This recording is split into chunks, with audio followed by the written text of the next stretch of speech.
काटवा के छौरी जाले रोज बजरिया में। ए भाई सुना हो, हिप्पी काटवा के छौरी जाले रोज बजरिया में। लइका सलाइन मारे चढ़ली जवनिया में। लइका सलाइन मारे चढ़ली जवनिया में।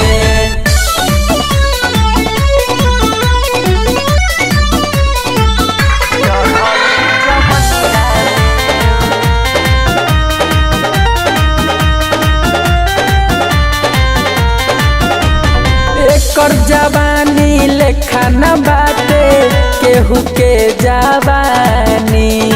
सब जिनाही किनल छौरी घुमली बाजारी। एकर जवानी लेखा न बाटे केहू के जवानी। सब जिनाही किनल पूजवा घुमली बाजारी। अखिया में कजरा लगा के आवेली बजरिया में। अखिया में कजरा लगा के आवेली बजरिया में। लइका सलाइन मारे चढ़ली जवनिया में। लइका सलाइन मारे चढ़ली जवनिया में।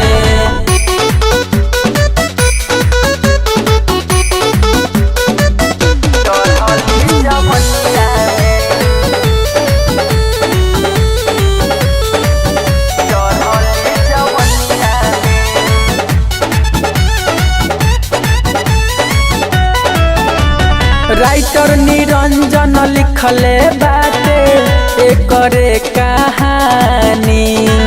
परमजीत दरी सके संघवा घूमे छौरी जाली।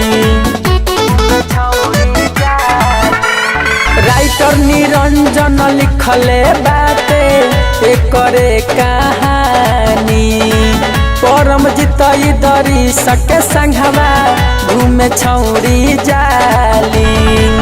रवि राज के रोज भेटाले शिवहर बजरिया में।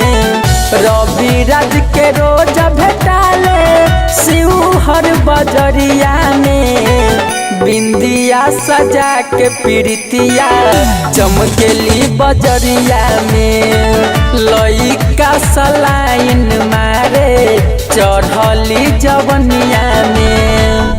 हिप्पी काटवा के छौरी जाले रोज बजरिया में। लइका सलाइन मारे चढ़ली जवनिया में। लइका सलाइन मारे चढ़ली जवनिया